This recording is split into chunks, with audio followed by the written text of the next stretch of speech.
Terima kasih Mas Taba. Pertama, Mas ke judulnya aja dulu.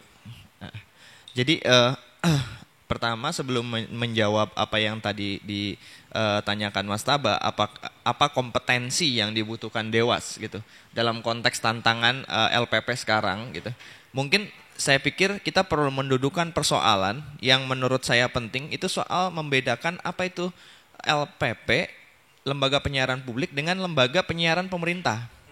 Saya menduga bahwa semenjak 2002 ketika kita undang-undang penyiaran disahkan, masih ada jadi secara regulasi sudah berubah, tapi mindset atau cara berpikir kelihatannya belum sepenuhnya berubah gitu.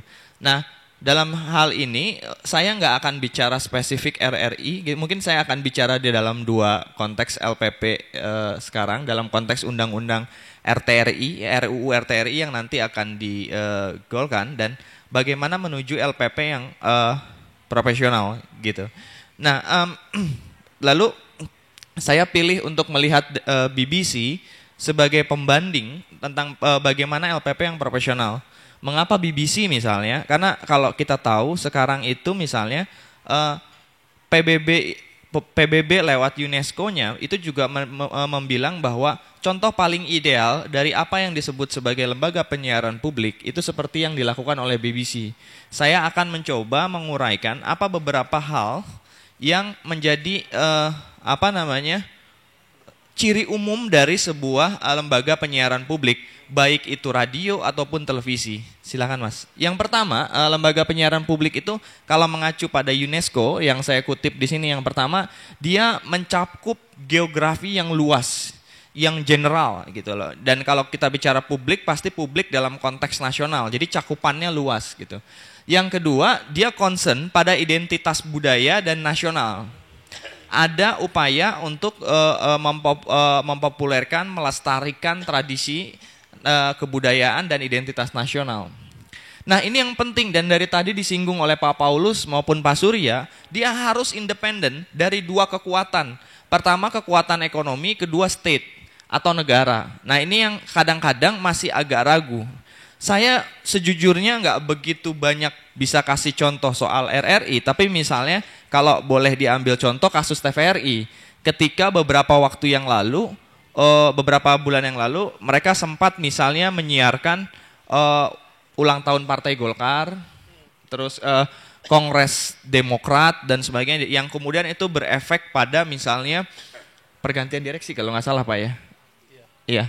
Jadi kenapa itu jadi problematik? Karena sebetulnya ini kata ketiga ini dia harus independen dari kepentingan state maupun komersial gitu. Terus yang keempat, programnya harus imparsial. Apa yang dimaksud dengan imparsial? Dia nggak kalau kita bicara kita bicara televisi swasta gitu ya, ada yang namanya segmentasi, ada yang namanya positioning ya. Dua hal ini, imparsial dan range sama variety program, itu berkaitan dengan itu. Kalau di TV swasta atau di radio swasta, dia mengambil ceruk pasar. Tapi yang namanya televisi publik, dia tidak bicara soal ceruk pasar. Dia bicara mengenai setiap warga negara yang ada, itu harus dilayani kebutuhan informasinya. Nah, artinya range programnya akan sangat luas. Akan sangat luas gitu loh. Yang terakhir, nah ini dia, substansi ini berkaitan sama independensi, substansi pendanaan yang utama gitu ya. Jadi televisi publik itu bukan tidak boleh menerima dana dari pemerintah, enggak, BBC pun masih mengambil dana dari pemerintah, tapi dia itu perlu support dari orang atau penonton atau warga negara yang menikmati tayangannya.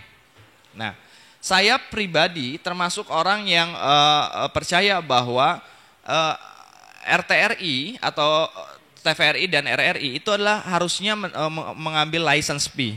Tapi tidak pada konteks sekarang. Kenapa? Nanti saya akan jelaskan. Karena umumnya sekilas aja bahwa sekarang sejujurnya publik kita kehilangan kepercayaan pada lembaga penyiaran publik. Belajar dari BBC ya, pertama tadi saya kira ya perumusan seperti ini nih harusnya adanya di Dewas, saya kira. Perumusan, jadi BBC itu dia punya rumusan yang terus dievaluasi tiap tahun gitu ya. Di BBC misalnya ada pertama mempertahankan kewarganegaraan dan civil society. Apa yang dimaksud dengan itu? Harus menumbuhkan civil society, daya kritis publik dan sebagainya. Mempromosikan pendidikan dan belajar, menstimulasi creativity dan culture atau budaya, merepresentasikan negaranya, dalam hal ini UK, bangsanya, wilayahnya, juga komunitasnya. Terus membawa UK ke dunia dan membawa dunia ke UK, gitu ya. Ini kalau dari delivering the public to the benefit of emerging community, memperkenalkan teknologi dan service, gitu ya. Nah, artinya filosofi ini yang menjadi core, yang menjadi pegangan sebuah televisi publik untuk kemudian diturunkan pada aspek kerja yang lebih operasional. Poin ini yang saya kira nanti di bagian akhir akan saya jelaskan, tidak begitu tampak di LPP kita, gitu ya. Karena yang sering muncul di LPP kita terjebak pada bahasa-bahasa normatif dalam undang-undang, tapi itu tidak diterjemahkan sebagai sesuatu yang real kerja, gitu. Lanjut, Mas. Bagaimana BBC mendefinisikan publik? Nah, ini juga poin yang saya kira di LPP kita dianggap telah selesai, padahal enggak, gitu. Kalau di BBC misalnya, publik itu didefinisikan setidaknya dari pertama spektrum politik. Di Inggris itu ada konservatif, ada buruh, partai buruh dan partai konservatif. Kedua ideologi partai ini harus muncul di BBC, cara pandangnya dalam berita. Yang kedua ada yang pro-republikan, ada yang monarki, gitu ya. Kalau misalnya dia harus diberi ruang walaupun dia anti monarki, gitu. Padahal misalnya BBC itu sebetulnya langsung di bawah ratu.